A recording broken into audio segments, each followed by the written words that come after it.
Assalamualaikum warahmatullahi wabarakatuh. Perkenalkan, saya Revida Murni dengan NIM 2302010113 dari Prodi D3 Keperawatan Universitas Muhammadiyah Riau. Jadi di sini saya akan menjelaskan tentang pengawasan manajemen keperawatan di puskesmas. Jadi, apa sih definisi dan tujuan dari pengawasan manajemen keperawatan itu? Pengawasan manajemen keperawatan adalah proses sistematis untuk memastikan kegiatan keperawatan sesuai dengan standar yang ditetapkan, dengan tujuan meningkatkan mutu pelayanan, memastikan kepatuhan terhadap SOP, mengidentifikasi masalah, mencari solusi, dan meningkatkan kinerja perawat serta bidan dan tenaga kesehatan lainnya. Nah, standar manajemen di keperawatan di puskesmas itu yaitu meliputi standar akreditasi terkait pelayanan keperawatan, standar kompetensi perawat sesuai dengan karir, SOP tindakan keperawatan seperti pemasangan infus, perawatan luka,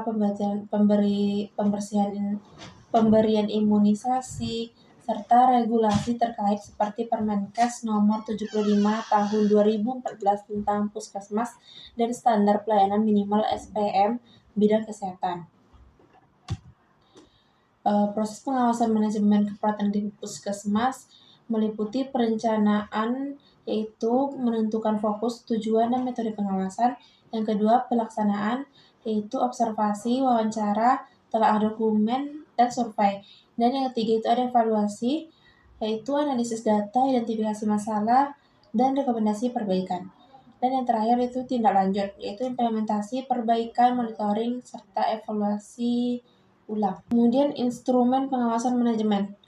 Instrumen pengawasan manajemen keperawatan meliputi daftar atau untuk observasi tindakan keperawatan, kuesioner untuk survei kepuasan pasien dan kinerja keperawatan. Kemudian masuk ke studi kasusnya, yaitu implementasi pengawasan di puskesmas.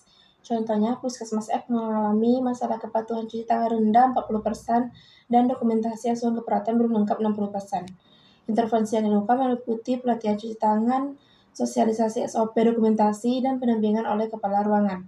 Hasilnya, kepatuhan cuci tangan meningkat menjadi 85% dan dokumentasi lengkap menjadi 95% dalam waktu 3 bulan, menunjukkan efektivitas pengawasan yang terarah. Tantangan dalam pengawasan manajemen ini yaitu yang pertama itu ada di sumber daya, jumlah tenaga pengawas, anggaran, dan fasilitas yang terbatas. Yang kedua itu kurangnya pentingnya pengawasan bagi peningkatan mutu belum dipahami sepenuhnya. Yang ketiga itu beban kerja tinggi, tenaga keperawatan fokus pada pelayanan yang langsung. Dan yang terakhir itu resistensi perubahan, yaitu penolakan terhadap proses pengawasan.